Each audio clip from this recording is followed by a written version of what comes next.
A first-time report on statistics and trends in family violence is due for release soon. Authorities want to use these findings to monitor such cases and to introduce appropriate measures for victims.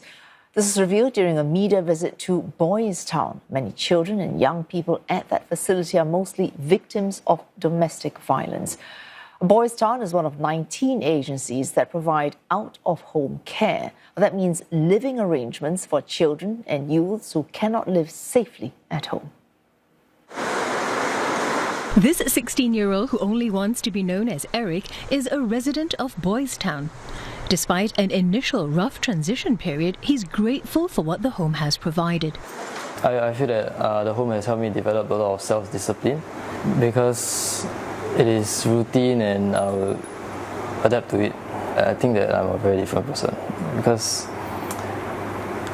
I used to not take everything seriously in the past. And now I would say that I can better differentiate what to do and what not to do.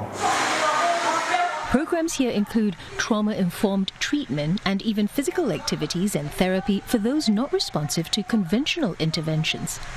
For a former resident-turned-youth worker, music has played a part in the transition.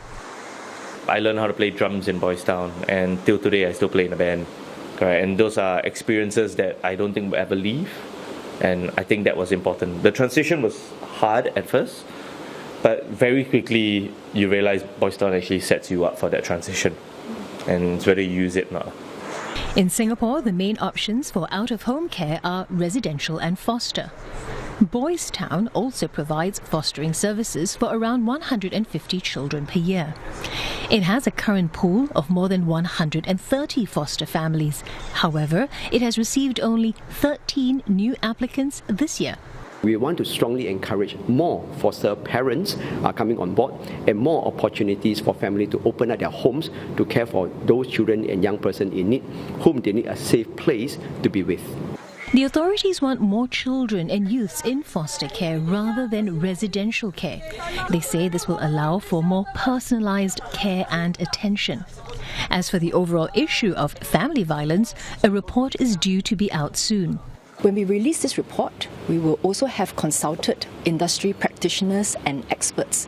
The intent of releasing such a report, which will be made public in a few weeks' time, is that we want to make sure that we keep a close eye on the cases, the number of cases, the experience of the children, the victims, survivors of family violence, so that we can make sure that we have tailored interventions for them. More details will be revealed shortly. And Dr. Yeow, Boys Town Executive Director, we just heard from him. He's here to share more on this. Dr. Yeow, children and young people, not just boys, despite that, in a way, a misnomer, Boys Town. How old are they? How many are there right now under the care of Boys Town, both residential and fostered out? Hi, very good evening to everybody. Currently, we care for about 50 residential youth. And over a year, we can care for almost about 80 to about 90 residential youth. And today we have about 130 children and young person under our fostering services, in which we have about 150 foster parents opening their homes to care for these children and young person. All right. Again, correct me if I'm wrong. I just wrote these figures down. So 50 in residential, so that means actually being housed by Boys Town, and then 130 Absolutely. Who are being fostered out across 150 recipient families. Now, earlier we heard programs that are provided, for example, trauma-informed treatment and physical activities as well. I mean, if you look at it, the things you can actually provide for people who are living in Boys Town, and then things you can provide for those who are living in foster families. If you could summarize the nature of these programs, because I dare say there are a great many. Sure. Yeah, thank you. Some of these programs cater for children and young persons who unfortunately are victims of circumstances. So perhaps they have gone through neglect or abuse conditions along the way. So Boys Town provides the relevant trauma-informed services such as therapeutic care, counseling, or behavioral modifications programs in order to care for these young people. Likewise, our social worker work intensively with the foster parents and also the counterparts and colleagues from MSF in order to provide the relevant care and interventions for those of our children and young persons in the foster homes as well. So our youth gone through the series of programs. It could be adventures programs and counselings, also educational-based training sessions in order to prepare them for home integrations in times to come. Our mission is to help children and young persons to be socially integrated, and then throughout the whole process, providing the necessary interventions so that they can face their circumstances even better with better confidence.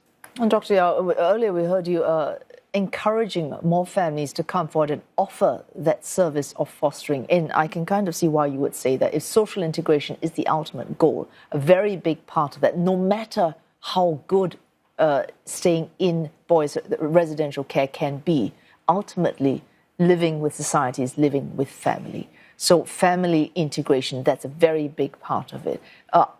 What can you do to make it more appealing or encouraging for families to want to open up their homes? To, let's face it, there's some psychological, a little bit of risk into taking on someone that you didn't give birth to, you didn't raise. So there is an element of that. How do we encourage people to be doing more fostering?